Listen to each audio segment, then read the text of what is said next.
Y damos ya la bienvenida en el estudio de los desayunos de 24 horas en Quito a José Augusto Briones, secretario de la Presidencia. Muy buenos días, gracias por acompañarnos, ingeniero. Muy buenos días, Liz. Un gusto saludar a usted y a la teleaudiencia de Teleamazonas. Gracias. Como lo decía, pues ya el gobierno logró encontrar ese mecanismo de compensación una vez que se incrementó el precio de la gasolina. Sin embargo, no todos están conformes ni contentos al punto de anunciar que adoptarán algunas medidas en caso de que no se revea la medida o incluso van más allá, que se derogue este decreto. ¿Cómo lograrán ustedes satisfacer a todos de tal forma que arrimen el hombro con esta medida que la han calificado como necesaria e imprescindible? Bien, en efecto, Liz, esta es una muestra de la responsabilidad con la cual el presidente Lenín Moreno toma estas situaciones. Cabe señalar que era insostenible mantener un subsidio que en los últimos años ha significado 50.300 millones de egresos a la caja fiscal. ¿Qué hubiéramos podido hacer con esto? Terminar el déficit habitacional, 2.500 unidades del milenio, 1.200 hospitales. Por lo tanto, fue una decisión. Ahora, ¿qué es lo importante? El precio del diésel no ha subido. Se mantiene en 1.037 dólares, principalmente para la transportación pública de alimentos. Esto significa más o menos el 96% del diésel utilizado por los sectores de movilización de alimentos de personas mantiene su precio. El gobierno está buscando un mecanismo para el 4% que puede y debe de pagar el precio sin subsidio. Por lo tanto, se mantiene el precio del diésel subsidiado en 1.037 dólares. La gasolina ha subido en 0.37 centavos, se está buscando mecanismos de compensación para el sector de movilización de los taxis. En efecto, no debe haber un alza ni en la movilización de personas, ni de alimentos, ni en los taxis. Esa es la posición del gobierno. Pero surgen cuestionamientos desde algunos sectores, como le decía, porque lo que se estableció como mecanismo de compensación es esta especie de tarjeta prepago, que dará un cupo de galones acorde a la ciudad. Las ciudades más grandes tendrán, se hablaba de un cupo de 270 galones mensuales, las ciudades medias 230 y las más pequeñas 210. Y ahí, por ejemplo, el gremio de volqueteros de acá del Guayas, ellos decían que ¿por qué fijar una compensación por tamaño de ciudad y no quizás considerando cuál es el gasto en el que incurren los diferentes medios de transporte? Porque no es el mismo quizás en un taxi versus el que puede realizar un transporte de carga pesada. Entonces, ahí hay quienes dicen, por eso, que no se acogerán a esta compensación y analizan ya una desestabilización hasta cierto punto social, porque han anunciado reuniones que podrían conllevar seguramente pues a movilizaciones. Vamos a lo de fondo, Liz, y para evitar este tipo de confusiones que se están generando. La transportación pública, los carros, los transportes que está sujeto a transportación pública, no se ha elevado el precio del diésel. Lo que dicen los señores y mecanismos que están proponiendo están siendo sujetos de estudio en este momento, de tal manera que no se afecte a la ciudadanía. Lo otro son especulaciones. El gobierno no ha cerrado el diálogo y por lo tanto buscaremos los mejores mecanismos para que no se afecte la transportación pública ni de alimentos.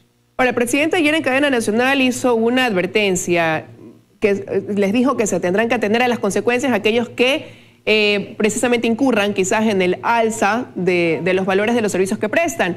El día de ayer, en una entrevista en este mismo espacio, quien representa a la Federación de Transportes Escolares, por ejemplo, dijo que ellos tendrían que incrementar o hasta triplicar el valor que cobran por el servicio. No utilizan diésel, utilizan gasolina. Entonces, ¿cómo controlar esa especulación y cómo interpretar también estas palabras del presidente, ¿no? De que tendrían que atenerse a las consecuencias en caso de que quieran incurrir en ese tipo de especulación? El presidente Lenín Moreno ha dado muestras de gobernar para la mayoría de los ecuatorianos, principalmente protegiendo a los sectores que menos tienen.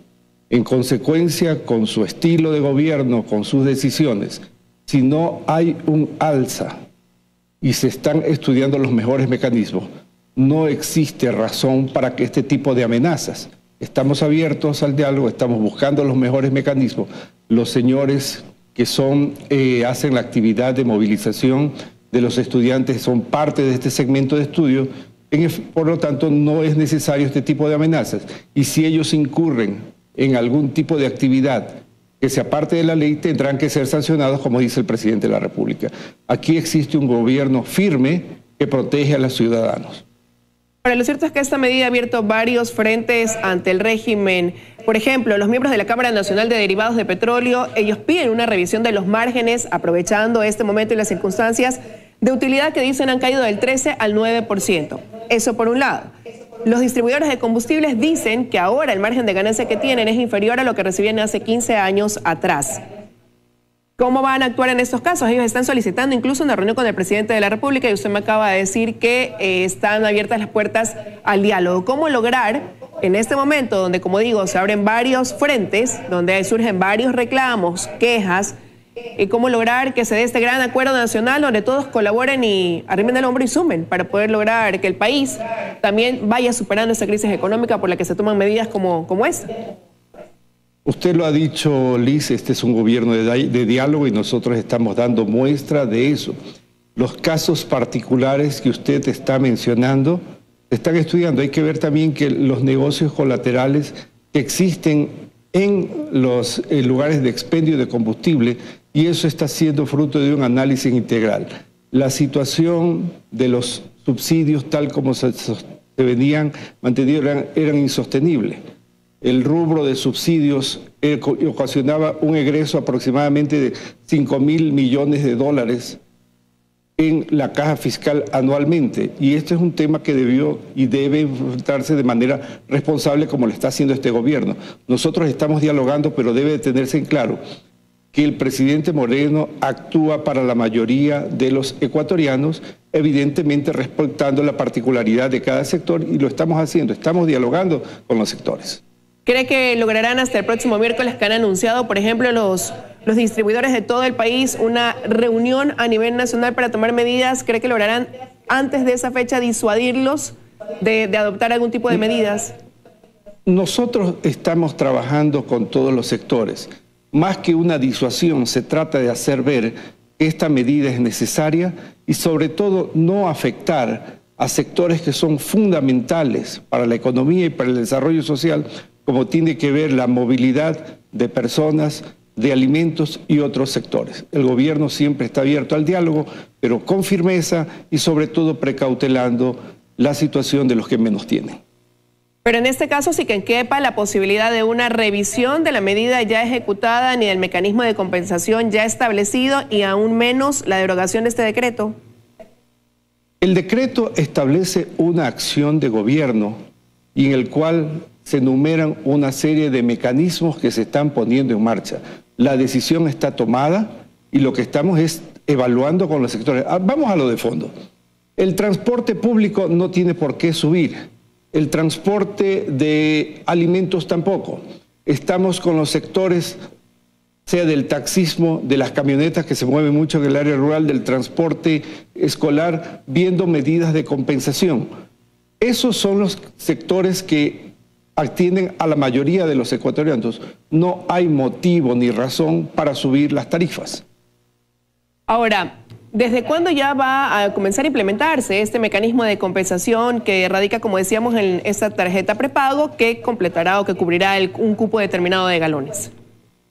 La tarjeta de prepago que se ha mencionado es uno de los mecanismos que está en estudios. Mientras no exista una definición de cuál será el mecanismo de compensación, el precio se mantiene principalmente, y esto permítame recalcar, el diésel para el transporte público se mantiene en 1.037.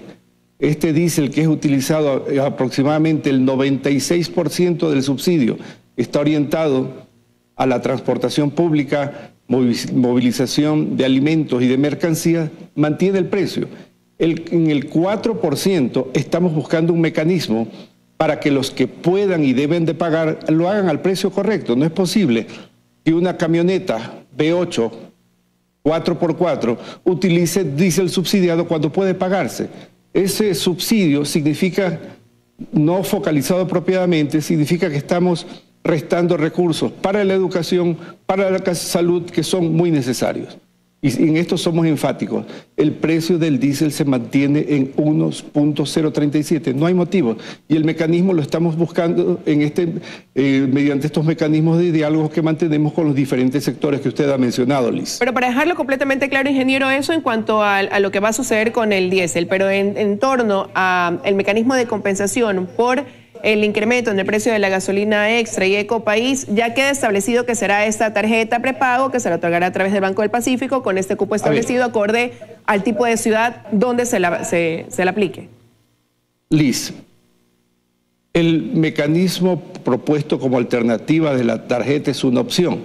Otra opción sería, estoy hablando en potencial porque estamos en este mecanismo de diálogo buscando el mecanismo apropiado, tener surtidores exclusivos para gasolina, para la transportación pública, en este caso, sea taxis o camionetas. Entonces, los mecanismos los estamos estudiando y evaluando de tal manera que no impacten a la ciudadanía. Ese es el bien superior que estamos buscando. Perfecto, queda sumamente claro que todavía está entonces en análisis cuáles van a ser los caminos de compensación y que están estudiando algunas alternativas. Ahora, en otro tema, ingeniero, ayer se llevó a cabo esta reunión del COSEPE una vez que el presidente de la República regresó al país y entre las decisiones que se tomó pues estuvo la de desclasificar ese audio que circuló el año pasado y que guardaba relación con el secuestro del equipo periodístico de Diario El Comercio.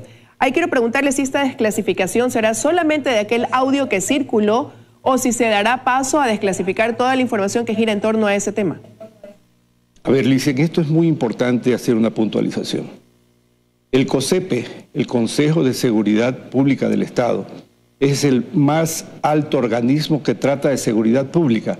Por lo tanto, quienes concurrimos a este cuerpo colegiado estamos sujetos a sigilo. Sin embargo, aquí hay que precautelar dos temas. La palabra del presidente de la República, porque de alguna manera con la información que se dio en semanas pasadas se insinuó que el presidente de la República había faltado a la verdad, lo cual no es cierto. Y esta desclasificación del párrafo correspondiente permitirá clarificar y sobre todo ver la temporalidad de los hechos. Segundo, la institucionalidad. Estamos hablando de algo serio. Y en esto yo creo que la ciudadanía está consciente que los altos intereses y temas de seguridad se tratan en esta instancia y no pueden ser sujetos de rumores.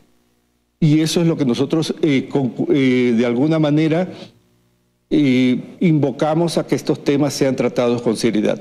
Concretamente, Liz, se va a desclasificar el párrafo correspondiente y se demostrará que el presidente Lenín Moreno jamás faltó a la verdad. Ahora, pero los familiares de los 3 periodistas asesinados, ellos se preguntan por qué esta desclasificación se da a especie de cuentagotas cuando, una vez que se conoció del asesinato, se ofreció levantar o desclasificar esa información para que el pueblo pueda conocer todos los esfuerzos que el gobierno había hecho para lograr traerlos con vida. La desclasificación se dará en la medida de ser necesaria e ir clarificando.